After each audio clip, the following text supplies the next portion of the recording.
Hello, welcome to Everyman Prepping. Hope you're having a great day. And yes, the logistics system in this country is failing and it's going to get worse. Everything from railroads to truckers, shippers, online dealers, everything. We're going to look at some articles that deal with this, and we're going to talk about what that means for us as preppers. And at the end, straight to the end, I have another article on silver that'll affect silver stackers, both good and bad news for stackers and people in general. So stay tuned for that. But let's look at the first article here, and that's on the railroad strike. So, back in October, September, that Biden came out. They said we have a deal struck. The strike's been averted and all that great stuff, but the unions had a vote on it. So far, 7 out of the 12 unions have voted to approve it, but a third one, as you can see here, has voted to reject it. So what it was happened on Monday. The International Brotherhood of Boilermakers, it only represents 300 workers, kind of small, but they rejected it. Last week, the NCC and another union voted down the contract, so that makes the total of 3, and it represents about 11,000 workers. So 11,300 workers have rejected it. Those unions have agreed to avert a strike now and extended the deadline until December 4th. So they're negotiating right now, and they haven't struck yet, but they gave it till December 4th. But having this third one, could lead to more doing it. And as we can see here, on November 21st, the 2 largest rail unions, representing the conductors and engineers, will announce their votes on this contract. It's about half of all the unionized employees. So that's going to be big. It's next week, right before Thanksgiving. That'll seal the deal right there. If they vote to accept it, the rest of the ones are going to stand in line. If they vote to reject it, a strike is highly possible. So we got to keep our ear to the ground on this one next week and see what's happening. And then, like I said, 7 of 12 have already approved the deal going forward, and it's mainly they're still arguing about sick leave, time off, work life issues. And we can look at another one here. This is from a chemical shipper. They warn that the rail strike could hasten the recession. The recession's here already, if you ask me, if you want my opinion. I believe it's already here. I know they said the GDP was positive last quarter, but I think you would all agree that we're basically in a recession. So they're asking for Congress, that's the chemical trade group, to intervene should a strike appear imminent. Now, that'll be the lame duck Congress if it happens in December. If they vote it down here on November 21st, and there's a little bit of a cooling off period before they can strike. So will the lame duck Congress force them to do it, or will they wait for the new Congress to get in? I don't know. That'd be very interesting to see. But it says here a potential rail strike could be the catalyst that brings the U.S. economy into a full-on recession.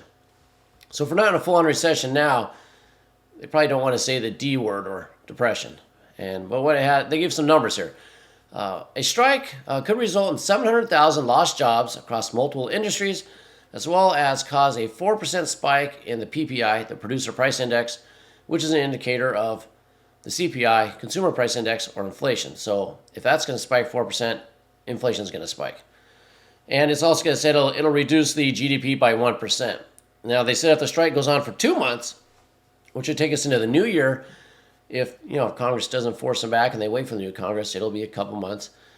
They said you'll lose 12% on your increase in the PPI, so that's huge. 12% increase towards inflation would be gigantic.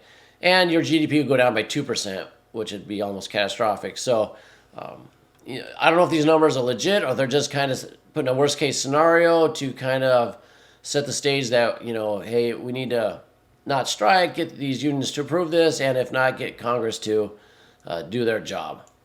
So now moving on, let's go look at the truckers now.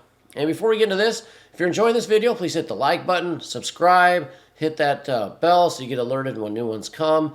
Also, read comments below. What are you seeing for shipping, deliveries? Are you in the rail industry, or do you know someone that's in the railroads?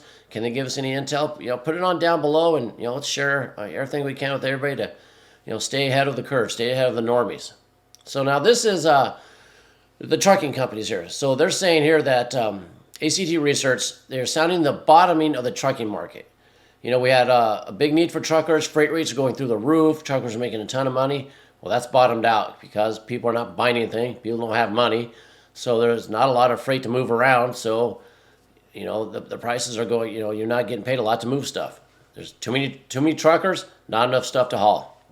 So, and they're also saying that the spot rate means the amount that the trucker makes hauling something, is dropping below cost. And what could be a factor in that? The diesel fuel shortage. As the diesel fuel shortage goes on, spreads get worse, diesel gets more expensive, adds to the cost of trucking, which makes them lose money by hauling stuff. And what do you do when you lose money hauling? You go bankrupt, you lay off people. You'll see that in the next article. Bad stuff happens.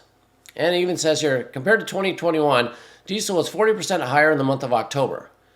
That's the biggest contributor to the rising cost of the trucking fleets. The cost of parts and truck maintenance are also up from last year. That makes sense. If anybody's gotten their car fixed personally, you know that not only labor is up, but the cost of those parts are up, and if you can find those parts. And it says spot rates are down 23% from a year ago. And this is your spot rates here. You can see the 7-day average. You can see it's just plummeting, just diving down. So not good news at all. And they said here that the trucking industry will see a great purge of small carriers. That means a massive wave of bankruptcies among owner-operators and probably layoffs, which then leads me to this here, where C.H. Robinson is a large trucking company, huge trucking company. They're going to lay off 650 employees. But if we go down, the article is updated to say it's closer to 1,000 to 1,200, which is about 7% of their workforce. So they're already doing layoffs. And by the way, this is holiday season. People buying tons of stuff. There should be a lot of freight moving around, a lot of shipping. If they're laying off during this, it's going to get bad. I mean, look at Amazon. They laid off 10,000. They say, people. They say they're starting in the corporate offices, but this is the time where Amazon is supposed to be ramping up. They're supposed to be hiring people, but they're laying off. So what's that tell you?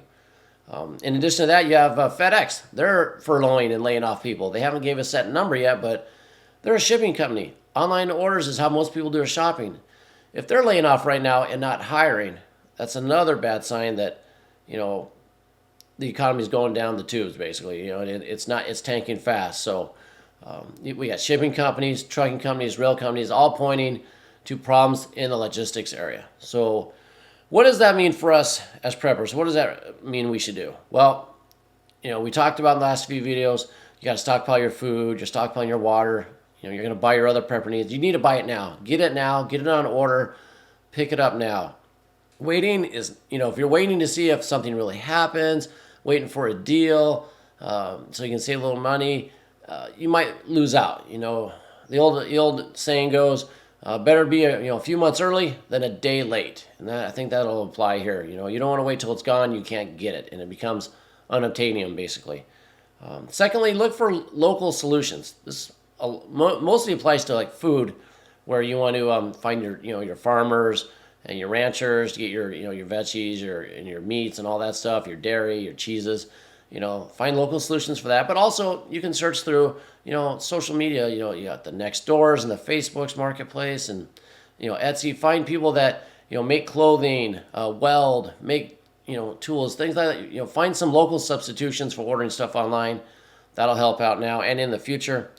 And then during this holiday time, next week, most people, hopefully everybody here gets a few days off next week, and you can take a little inventory of your goods, of your prepping items, your survival items, your food, your water, medicine, defensive tools, all that. Go through, see what you don't have, what you need, what's old, what needs to be rotated, what needs to be replaced. Take the time, do it now so you can make a list, what you need to order, what you need to buy. Prioritize that list. Put a time frame to it, make some goals, and chip away at it little by little. Before these logistics problems, come in and you can't get anything. So do that, and I think we'll be a lot better off. And now I want to move on to the last thing before I let you guys go, and your time is valuable, is the silver. So if you're a silver stacker, you've been stacking silver, you've been thinking about it, even if you have just a few ounces or you have a lot of ounces, as this article says, silver heads for its biggest deficit in decades.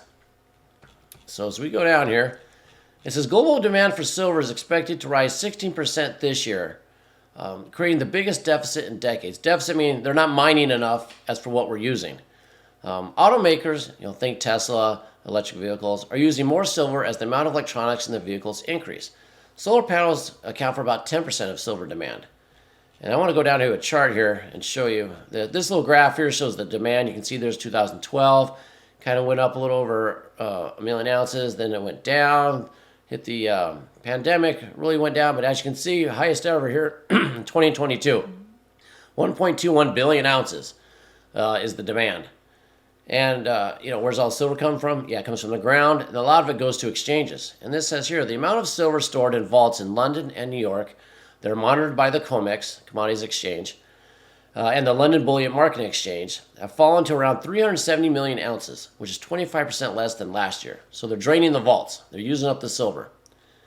In this chart here, I just highlighted a few things I thought was pretty interesting. You see industrial demand increased by 5% over last year. Here's a weird one. Silverware went up 70%. I don't know why there's so much silverware being made. Physical investment, that's your bars and coins, people investing, dealers, up 18%.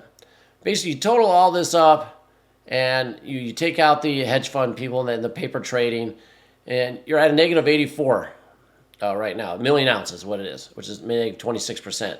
So it just shows you that there's less silver than the demand. So what does that mean for the silver stackers out there? People collecting silver, turning their fiat money into the store value of silver or gold? Well, it means it should become a lot more valuable. I guess I should say at this point, not a financial advisor. This isn't financial advice. It's just an opinion. But it looks like if you're stacking silver, you're going to look pretty good. You're going to be doing pretty good, stacking your silver, holding on to it. When will it go up in price and explode? I don't know. Do I think it'll happen? I do. In my opinion, I do. If you have a deficit, I think the manipulation will stop. I think that's all coming. So I think it's one of the safer places to put your extra money, if you have any, after you've bought all your other supplies and all your other survival stuff that you need. It's better than letting it just sit in the bank, waiting for the government and taxes to eat at it and dwindle away. So that's my update on silver for you guys. But now, one last thing. So it's good for stackers. If there's a deficit and you have it, it's going to become more valuable. Bad news is it's going to cause inflation into everything that uses silver. Cars, cell phones, TVs, solar panels, all that stuff uses silver. If you're thinking of buying that stuff, like I said, get it now because it's going to get more expensive also because silver is going to go up in price. So like I said before, please comment below with what you're seeing out there for shortages. You can talk about silver, railroad, if you have any intel about shipping or layoffs, that'd be great. Until next time, keep your ear to the ground and head on a swivel.